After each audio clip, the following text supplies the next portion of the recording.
Coucou tout le monde, alors aujourd'hui ça va être des bons beignets bien moelleux à faire et c'est une recette très facile.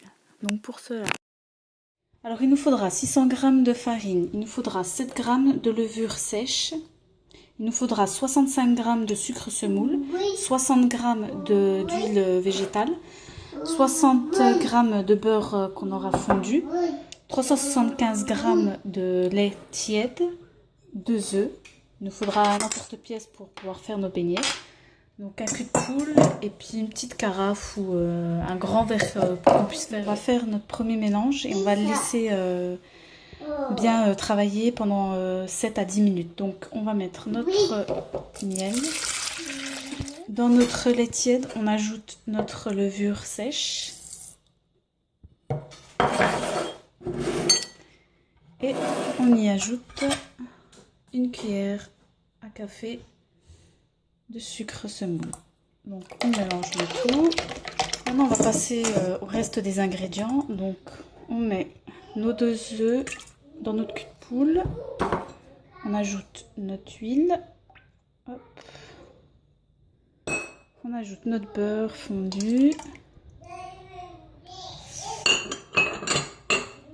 Et on mélange un peu le tout au fouet. Donc au départ on fait des petits mélanges, mais après par la suite on va faire notre pâte au robot. Donc peu importe le robot que vous avez, tant que ça pétrit. On ajoute ensuite notre sucre et une pincée de sel. On rajoute également notre farine. Voilà. Là par contre on prend une spatule pour pouvoir à peine mélanger et on mélange un peu le tout. Voilà. Que tous nos ingrédients se mélangent bien tous entre eux. Voilà pourquoi je procède comme ça. Donc on attend que notre mixage de levure, lait et un peu de sucre gonfle un peu, donc que la levure prenne un peu. Et après on verse le tout, une fois que ça aura bien pris, dans notre mélange et on pourra pétrir notre pâte. Donc à tout à l'heure pour la pâte. Donc au bout de 10-15 minutes, on voit que notre mélange de levure a bien pris. Donc on verse le tout dans notre pâte. Voilà. Et on remélange un petit coup pour après pouvoir le mettre dans notre machine à pétrir. Donc moi là c'est le Thermomix.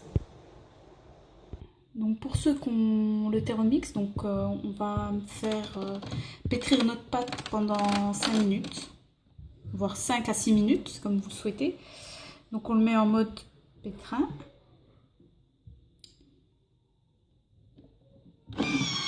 Et donc voilà, notre pâte est bien élastique et bien tendre. Donc on badigeonne notre récipient d'huile, un peu d'huile pour qu'elle ne colle pas. Et on la laisse gonfler tranquillement. Donc il faut qu'elle double de volume. Puis après on passera au façonnage. A tout à l'heure.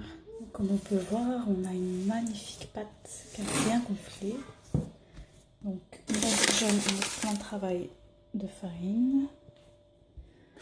On badigeonne également notre plateau qu'on aura préparé avec un torchon de farine pour éviter que nos beignets qu'on va poser ne collent. Voilà.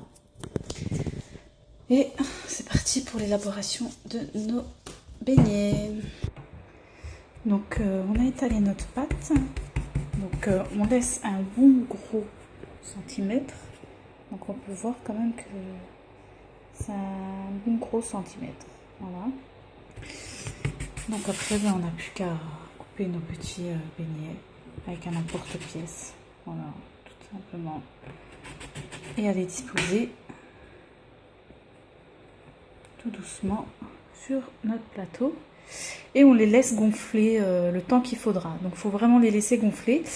Donc 10 minutes avant que vous allez les cuire, vous mettez votre huile à cuire. Il faut vraiment qu'elle soit très très chaude. Donc je vous voilà, on a recouvert nos... Donc, comme on peut le voir, ils sont bien en train de gonfler. Voilà, on voit bien qu'ils sont en train de prendre de l'épaisseur, donc on les recouvre, on les laisse tranquillement.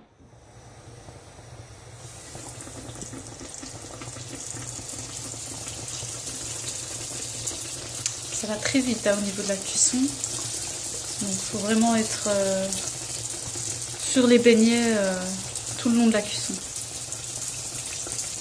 Comme on peut le voir, ils sont magnifiques. Donc on les laisse et on les badigeonne de sucre. Voilà, on se voit pour le garnissage des beignets. Donc pour remplir les beignets, on prend un bâton de brochette, on fait un trou comme ceci.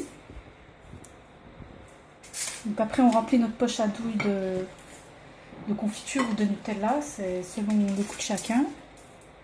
Et on remplit notre beignet jusqu'à qu'on voit que la confiture ressort du beignet. Voilà. Donc là notre beignet est bien rempli. Et on le pose. Et on fait la même chose pour tous les autres beignets. Alors je vous dis très bonne dégustation et à très bientôt pour une nouvelle recette.